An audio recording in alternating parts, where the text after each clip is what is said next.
Hey guys, welcome back to some more AFK Arena. Today's video, we're going to be breaking down why exactly Shalltear is in the A tier.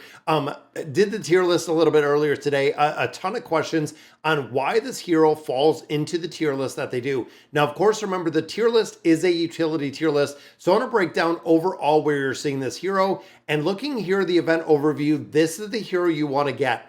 Get a lot of questions. Should I get Shalltear? Should I look at Ein? Should I look at Albedo? Honestly, within this game, you should get Shalltear in the entirety. The reason being, Eins and Albedo are both available in the garrison. So if you do need them, you can get them. But overall, Eins is probably one of the saddest ones that we have seen utility-wise, not used anywhere, unfortunately, even with the buffs that he did receive. Albedo still has utility because of the signature item, but overall, Shalltear is the one you want to build. So let's go through the different game modes and kind of map out exactly where this hero and why this hero falls into where she falls. So as we look right now in the arena of heroes and looking at the treasure scramble. Now the treasure scramble, this is where Shalltear really shines. The reason being doing damage, but also having the ability to come back to life. Any hero that has a resurrect or a cheat death or anything that is going to keep them from dying in a game mode is super, super important because, of course, as power creep continues to really rise, as heroes get stronger, the ability to keep your hero from dying within a PvP aspect is very imperative. This is the reason why when it comes to the treasure scramble, she falls into that SSS absolutely top tier. So if you are focused in PvP in its entirety, this is a place where the hero is going to shine, and we have seen it time and time again. Even here, I'm going to have to go ahead. I'm going to adjust my formations, but you'll also notice that when we start looking at formations, when you start looking at a multitude of teams, there are players that are running Shalltear, but you'll notice it doesn't come in until later tiers. And of course, for a majority of things, you have to take a disclaimer with Shalltear because she is not released to the general public as it is yet. If you didn't purchase the hero, you're not going to be using it. But even looking at the top tiers, you can notice that Shalltear is not present at this point. Now, of course, the reason being, again, a lot of players don't have her, but later in the treasure scramble, we are seeing her as a big requirement within those PvP teams. So the next one we look at gets into a couple different game modes, which of course she is not prevalent at all. So when we go into the guild aspect, and then we start looking at the Hellscape. Now this, of course, the treasure scramble, the cursed realm, the nightmare corridor are probably the absolute biggest three parts of AFK Arena. Campaign's always going to be there. Towers are going to be there. But when you think about scoring higher and really pushing the envelope in these game modes, it is imperative that you really build them out. Now, looking at like a Twisted Realm, looking at something like the Grotesque Mage, even looking in here, there is nowhere that Shalltear is going to be used in here. Again, the Resurrect, when you think of battles like this, if the heroes are not dying, there is no reason to resurrect. With the majority of these game modes, all three of these game modes, heroes do not die. Usually you can last the full minute 30, your hero is not going to die, meaning Shalltear's cheat death is essentially completely negated. And of course, the damage that Shalltear is putting out really doesn't hold a candle to Rendell, to, the Awakened version of Athelia, to Liberta, to any of those heroes.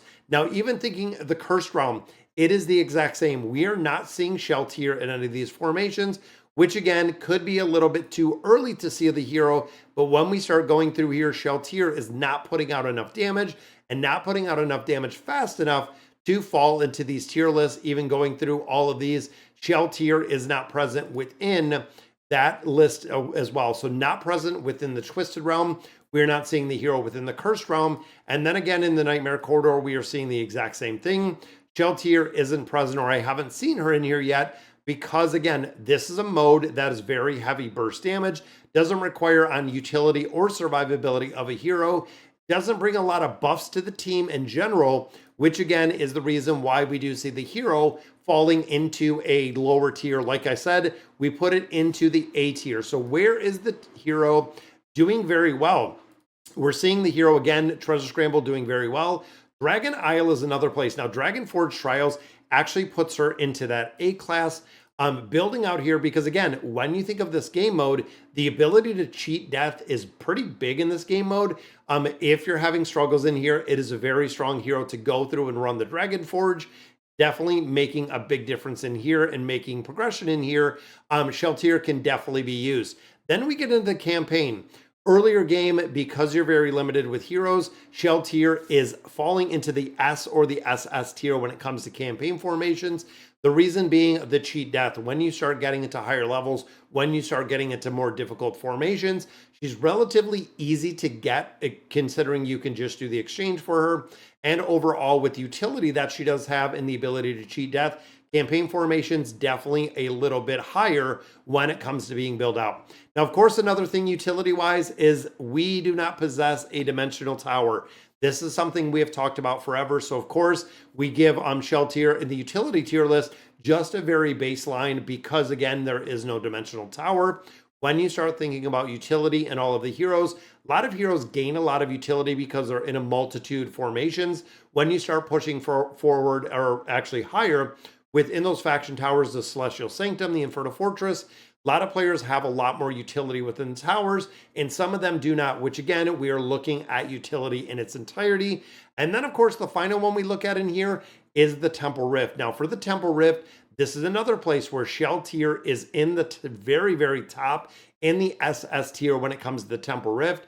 Reason being, when you look at the Temple Rift, you're not going to lose your Rift points in here, or not going to go ahead and lose a lot of your stability in here because she will bring herself back to life if she dies. So using her again in this formation, I'm going to make a big difference because, of course, she can bring herself back to life. Very cool ability in a game mode like we see there with the Temple Rift. But again, a lot of players were kind of wondering where we're seeing the hero and why we placed the hero again in the tier list where we did. Even when you think about the hero itself and when you think about kind of the build that she requires, it is a little bit of a bigger build. When we start looking, basic is a plus 20 signature item. So building this up to a plus 20 signature item, extending the duration, as you can see right there, duration is increased to 8 seconds. That is the basic. This means that you got the hero, you linked it together, you got it up to a plus 20 signature item. That again is the very basic build. When you look at the optimal build or where you want to get her, it takes her to a 309 E30. So again, building up her a little bit higher, taking her to the plus 30 signature item, building out the 9 of 9 furniture, and then of course the 30 engraving, which does give her this ability right here with the negative impact shield, grants a shield for the hero's defense. Again, a lot of game modes, this isn't going to make a big difference unless it is the PvP focus, because that is where she is really shining. That is where the effectiveness is coming in. And of course, we got some physical pierce, but this again goes back to the survivability of her. Now, if you're looking at the whale build or the big build, it takes her to a plus 40 signature item. This again, if she receives fatal damage during a control immunity from this skill, will trigger time reversal, restoring 100% health. Now, of course, this right here is only for PvP again. Majority of game modes that we do not see her die, anything that has a resurrect, anything that if she receives fatal damage, anything of that nature, this hero was specifically built, in my opinion, for a very strong PvP team, with getting this plus 40 signature item, making her very expensive. But again, if you're not doing PvP, if you're not huge into Treasure Scramble, this isn't really going to make a big difference because there's a lot of game modes where she is not crowd controlled while taking fatal damage, making a really big difference. Now, of course, then it comes to the inn, and when it comes to the furniture, they're building her to a 36 furniture. Now, all of these pieces of furniture are bringing additional stats. Again, PvP-wise, it's going to make sense, and then it goes to a 67 engraving. That is what I have built out here, focusing on the attack and these attack nodes, the crit damage amplification, and the crit rate down here. So again, building her in the entirety for PvP is where Shalltear is really shining. But guys, I wanted to do a video, honestly, because I've gotten so many questions why players are waiting for this hero and why she only fell into that A tier. Exactly why I explained there are a lot of game modes where Shalltear is not being used at all. The Twisted Realm, the Cursed Realm, the Nightmare Corridor not being used at all within those formations. So that does bring down utility greatly, because you're building a hero that is not competitive in any three of those big game modes in AFK Arena. All right, guys, so that's going to do it for today's video. Let me know in the comments what you guys think. And as always, thank you guys for watching.